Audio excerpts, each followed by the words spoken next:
안녕하십니까. 뉴스를 넘어 세상의 흐름 읽어드리는 Y타임즈 정세분석의 추부길입니다.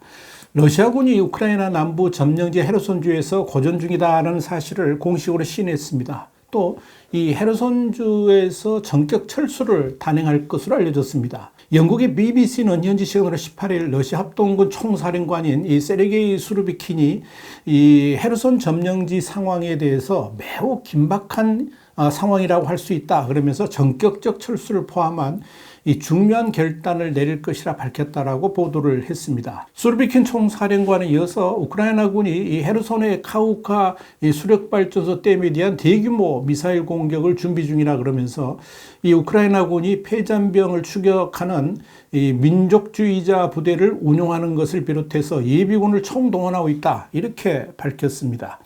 여기에 대해서 BBC는 헤르손에서 전투 중인 러시아 병사들은 지난 몇 주 동안 30km 정도 후퇴를 했고, 이 러시아군 보급로인 드니프로강의 뚝에서 꼼짝 못할 위험에 처해 있다 그러면서 최근 헤르손 점령지 행정부는 주민들에게 크림반도를 비롯한 러시아 영토로 대피할 것을 권고했고, 이 러시아도 피난민에게 주택을 비롯해서 필요한 지원을 할 것이라고 밝혔다. 이렇게 전했습니다.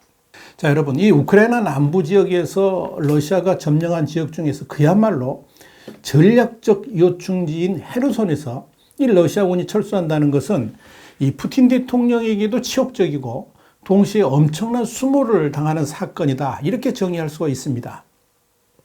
이 헤르손이 우크라이나 침공 당시에 가장 먼저 함락된 도시였고, 또 크림반도와 직접 연결되는 지역이기 때문에 이 러시아군이 결코 놓쳐서는 안 될 전략 지역이라 이렇게 평가할 수가 있습니다.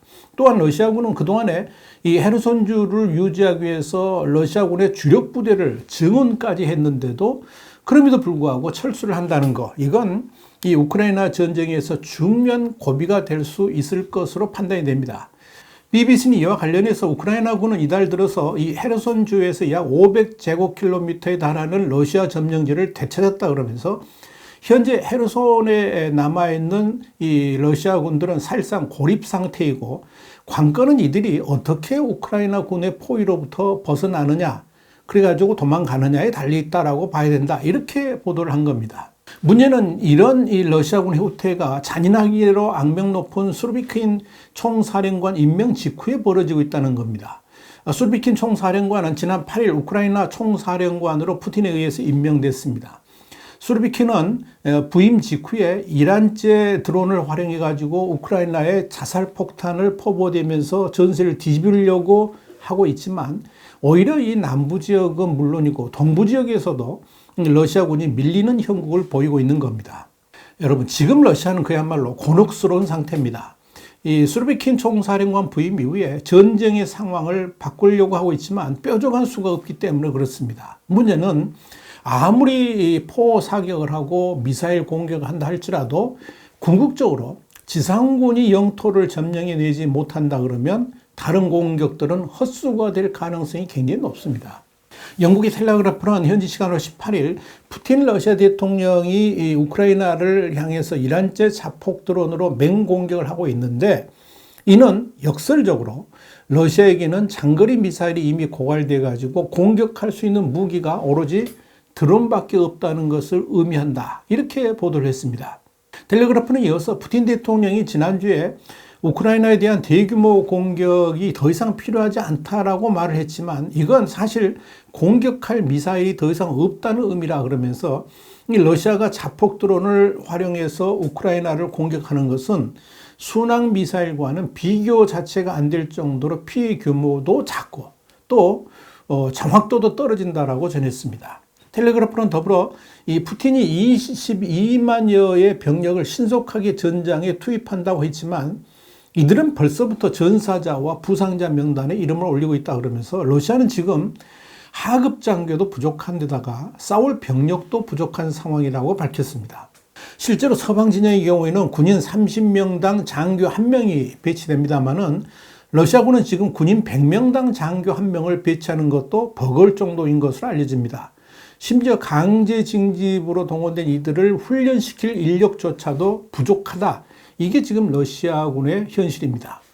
자, 여러분, 이 전반적으로 보면 지금 러시아군은 전쟁을 계속 수행하기가 어려운 한계 상황에 도달해 있다. 이렇게 봐야 될 겁니다. 이와 관련해서 워싱턴 포스트는 미국 시간으로 18일 맥스부트의 칼럼을 통해서 푸틴이 최근 자폭 드론 등을 통해서 우크라이나를 공격하는 방식은 참으로 비열한 전술이며 역효과를 낼 가능성이 많다 그러면서 이 러시아군은 그동안에 공중 우위도 확보하지도 못했고 지상군 전략도 제대로 수행하지 못해서 러시아군을 공경에 빠뜨렸다라고 강조를 했습니다. 푸틴은 지난 9월 1일 군사동원령을 내렸는데 이는 푸틴의 결정적 실수였다 그러면서 이 징집병들이 전투 한번 제대로 해보지 못하고 시체로 돌아오는 상황은 푸틴의 독재 기반을 허무는 기폭제가 될 것이다. 이렇게 내다봤습니다. 맥스부트는 또 지난 9월 30일에는 아직 자국 군대가 완전히 통제하지도 못하고 있는 점령지 4곳에 대해서 합병을 발표하고 또 핵전쟁을 하겠다라고 위협까지 했다 그러면서 이제 이런 상황에 이 크림대교까지 폭파당하는 일이 발생하면서 푸틴은 대수모를 당하고 있다. 이렇게 평가했습니다. 맥스부트는 더불어서 지난 1984년 이란의 독재자 사담 후세인이 적의 투쟁 의지를 굴복시키기 위해서 도시 폭격을 감행한 적이 있었는데 푸틴이 지금 똑같은 전술을 쓰고 있다 그러면서 히틀러의 런던을 향한 도시 전쟁도 그렇고 후세인의 도시 폭격 전략도 모두 다 실패했으며 오히려 몰락을 재촉했다라고 주장했습니다. 그런 교훈을 푸틴은 배우지 못했다는 거죠. 맥스부트는 결국 아무리 도시 공격을 해도 마지막에는 지상군이 마무리를 해야 하는데 이 러시아에게는 이런 병력이 부족하다 그랬습니다. 그러면서 오히려 이번 푸틴의 도시 공격으로 미국이나 나토군의 결집은 더욱 강해지고 동시에 우크라이나에 대한 무기 지원도 확대되고 있다라고 꼬집었습니다. 한마디로 푸틴의 전략적 실패라는 겁니다. 맥스부트는 마지막으로 전쟁이 시작된 지 8개월이나 됐지만 우크라이나도 그렇고 서방 진영도 흔들리는 기색이 전혀 없다 그러면서 이 러시아의 야만성과 우크라이나의 군사적 성공이 교차되면서 반푸틴 연합의 힘을 갈수록 강하게 만들고 있다. 이렇게 분석을 했습니다. 그러면서 푸틴은 우크라이나 전장에 훨씬 더 많은 징집병을 보낸다 해도 전장은 변하지 않을 것이고 날이 갈수록 푸틴은 곤혹스러운 상황에 부딪히게 될 것이다. 이렇게 전망을 했습니다. 자, 상황이 이렇다 보니까 이번 이 우크라이나 전쟁에서 러시아의 패배는 불가피할 것이라는 전망들이 쏟아져 나오고 있습니다. CNN 미국 시간으로 18일 이 우크라이나 정보국장이 올해 말경이면 이 우크라이나의 승리가 확연하게 드러날 것이고 전쟁은 내년 여름쯤에 종료될 것으로 그렇게 예측을 했다. 이렇게 보도를 했습니다.